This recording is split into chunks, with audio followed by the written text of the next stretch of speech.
One thing I ask all my breast enhancement patients is what they're hoping to accomplish. What cup size are they hoping to accomplish?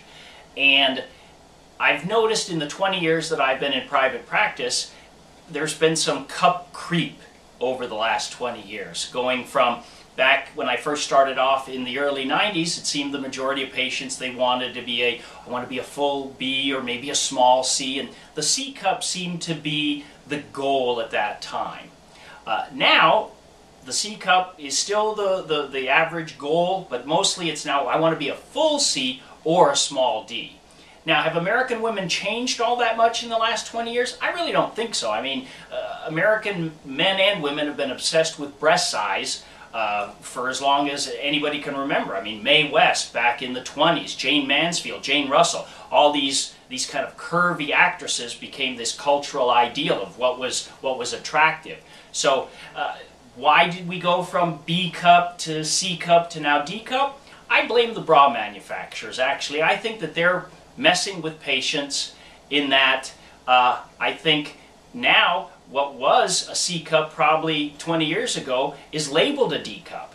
So as part of my educational efforts for my patients, I tell them to tell me what cup size they're hoping to accomplish, but don't have a preconceived notion of what cup size they're actually going to wind up being, because that really depends on what breast or what bra manufacturer they choose. If they go to Nordstrom's, they might get measured out as a C cup. If they go to Victoria's Secret, they might get measured off as a D cup. So a lot of it depends on who's measuring you and who's making your bra.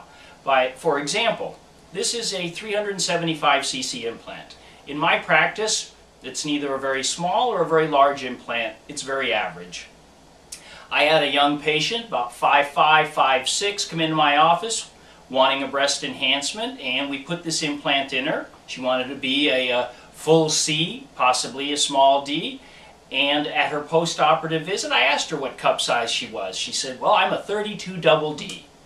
And I said, no, you're not. She goes, well, yes, I am. That's what the bra says. And I go, well, yeah, that's what the bra says, but you're really not a double D. Double Ds come into my office to get breast reductions. So, do you feel like you need a breast reduction? No. Okay. If I had told you you were going to wind up a double D after your surgery, would you have had the surgery? Oh, absolutely not. So basically what you're telling me is your bra says you're a double D, you don't feel like you're a double D, but you feel curvy and proportional. Is that right? That's right. So I think women really need to get out of this mindset of being dead set on a certain letter of the alphabet for their post-operative results. They need to decide if they want to be proportional, they want to be curvy, or if they want to be over the top. They should make that clear to their surgeon. Their surgeon should really ask them these sort of questions so that we can avoid the far too common case where the patient wishes that she had gone bigger.